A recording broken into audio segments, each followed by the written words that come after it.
Hi guys, Dr. Gamble here, chiropractor at White Oak Family Wellness in St. Charles, Illinois. I want to talk today a little bit about runner's knee. We're starting to see that a bit more as the weather warms up and people are getting outside, running, training for races. So runner's knee tends to be an umbrella term.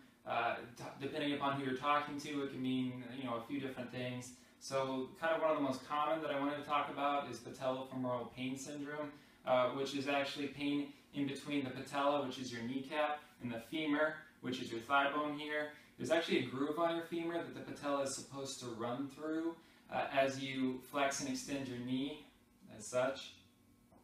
And so what typically happens here is that the tissues in between become irritated, and that can be from overuse, or it can be from some sort of a muscle or joint imbalance or dysfunction.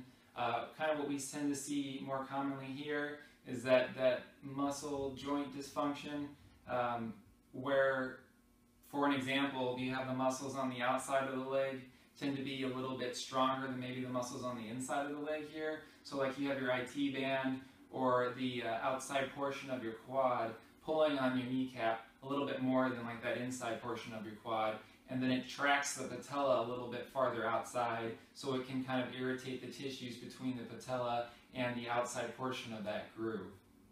So what you want to do here is obviously rest. You want to take some days off of running here. Icing is always good, but you want to figure out what exactly is the issue causing your particular situation here, because you got to work with exactly what's causing it. If it is your IT band, then that's what you got to work with, or if it's this muscle imbalance, you got to work with that.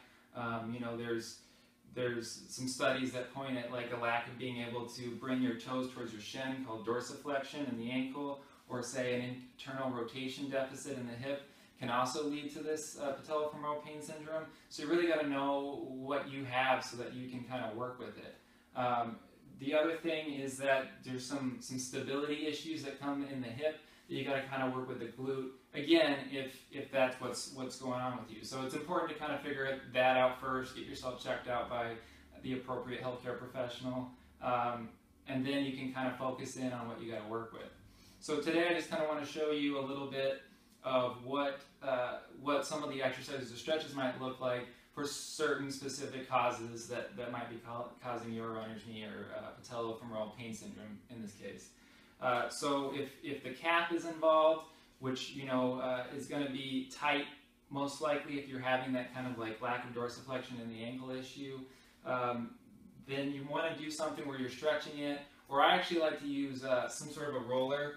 This right here is a roller that I like, but there's a lot of different brands and varieties out there. The important thing is, I'm going to give her that so she can show you a little bit, is to sit there and kind of run through the calf a little bit.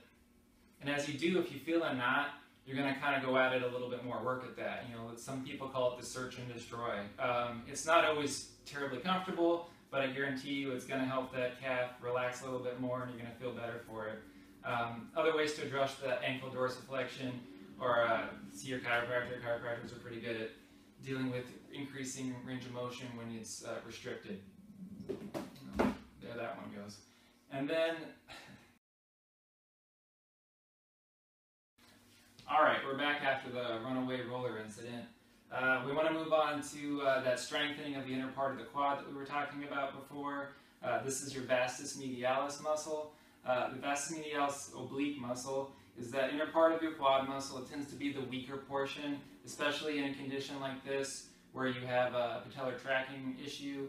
So if it's not strong enough, or it's not equal in strength to the other side, then it will kind of just allow the patella to track more to the outside and therefore irritate those tissues we were talking about earlier. And so any kind of strength difference between the inside part of the quad, the outside part of the quad, or the inside part of the quad where you also have like a really tight IT band is another reason why that patella might track more laterally here. So one way to work with that is to strengthen that Vastus medialis oblique muscle, which we're going to do on this other side here so you can see a little bit better. I'm using a rolled up towel. The idea is just to get your knee into like 20 or 30 degrees of flexion before we even get started. And then you're going to actually want to bring the leg in a little bit.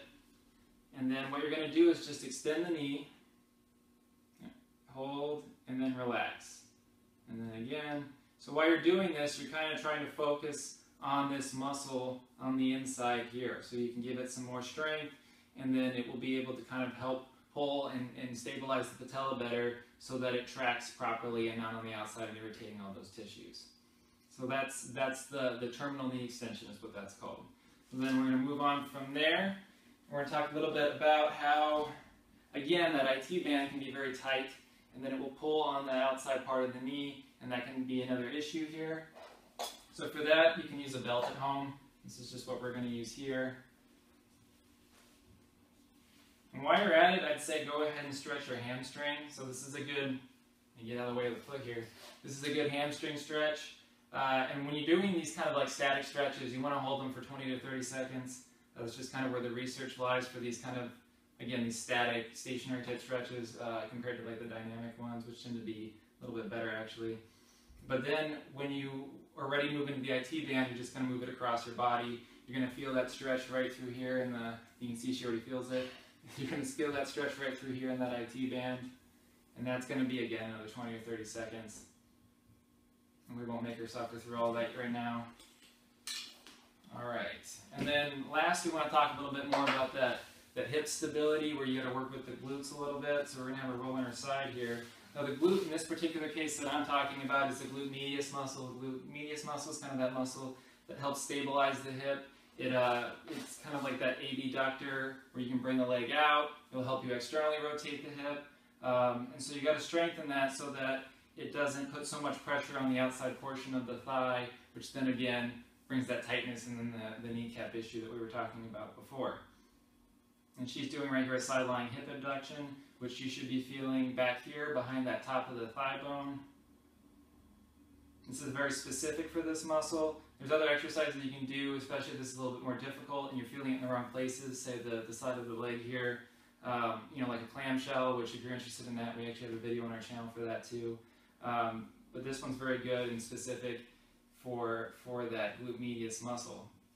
And again, when we're talking about up here in this hip region, the issues that might arise, besides the stability, you also might have a lack of internal rotation of that hip, which comes along as an issue when you take that stride forward, say with like your right side.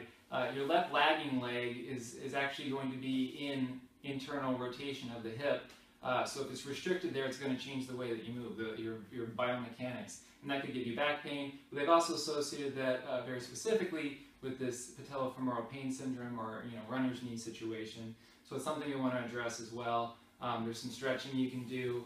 Again, a chiropractor is a great way to work with any kind of range of motion deficit, and because you're going to have to get this stuff checked out anyways, you might as well start there. Something else that's great is if you're familiar with any kind of Kinesio Taping, that can work really well. You can help pull the kneecap into that correct tracking position. You can help kind of train the muscles that you're working on if it's appropriate in your situation. And we kind of find that doing that while you're going through some of the stretching and exercises or whatever actually helps people get better a little bit quicker and feel less pain when they're getting to that point, so they can get back out to running again. So if you have any questions, please feel free to drop them in the comment box. Otherwise, thank you for watching, and we'll see you next time.